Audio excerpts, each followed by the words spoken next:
Hello, I'm Vine, and in today's video we are gonna start by chatting with Gemini. You know, the AI that actually can use Google search engine to check anything.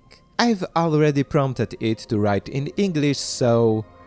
Do you know a YouTuber, Vine that one over here? Okay, it knows me, even calls me an indie game dev, so it knows that I can code. Good, now we can ask it the main question of this video. I'm wondering, how big is a chance that he's developing a graphics engine in secret? Long response, the AI is skeptical. First point, a graphics engine is a time sink. The second point is that my creative focus is different. Third, that indie devs write custom engines for nostalgia factor and passion. I cannot see how this is an argument against the claim, but okay.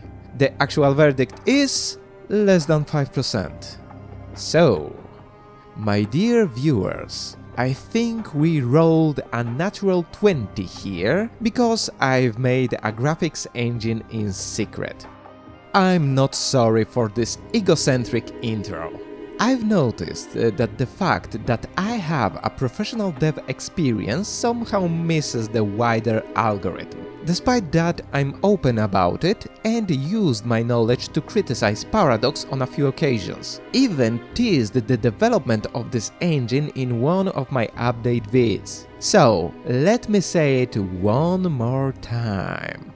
I have a master's degree in computer science and worked as a Java application developer for 5 years. This may sound unimpressive, true, but I was dealing with swarm intelligences, async memory management, and biometric certifications. Then, when I stopped doing that, well, I got bored. So I started making a graphics engine. Because, beside playing games, this was a fun thing to do from time to time. Yes, you're hearing correctly. Programming in Java is fun. At least for me, when I don't have to use the corpo design patterns for it. Also, since I am a Java dev, finally checking out lightweight Java game library was inevitable. Since I never programmed in 3D graphics before, that looked like a good place to start. Also, this lib runs one niche game called Minecraft. You may have never heard about it since it's a pretty underground title, but it's quite a significant thing in its genre, since, beside being a game, Minecraft is also a map generator.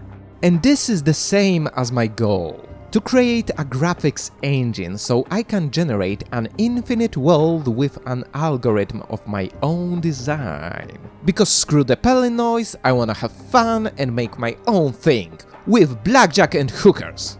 Well, as you can see, both blackjack and hookers have yet to be added.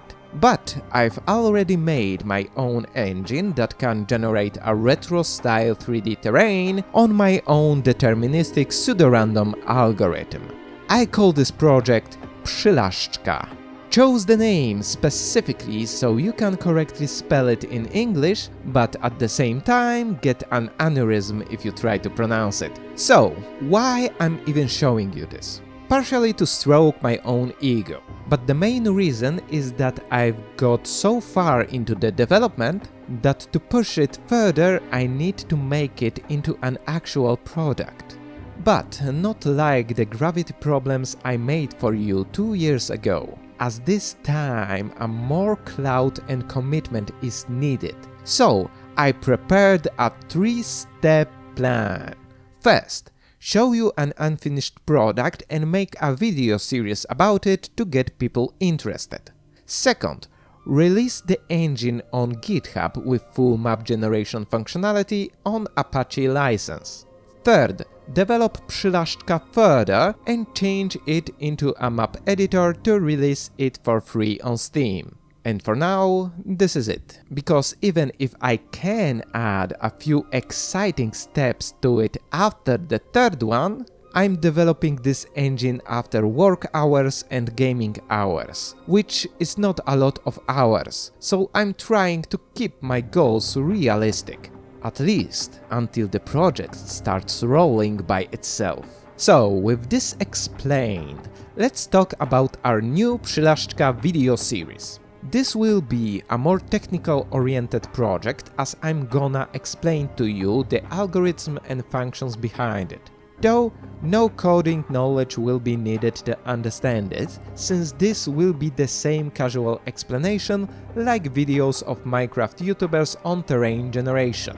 The first three planned are explanation on point noise that I've developed to generate terrain, explanation of usage of this noise for terrain generation, biomes included, and explanation on map projections with gradients, including conundrum on how to translate a 3D planet to a flat space.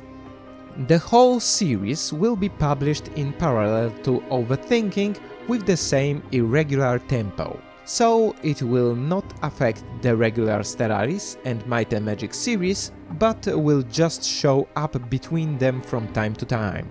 I hope that you all are at least half as interested as I'm excited about it. As for now, comments are for you to question my sanity, and see you later!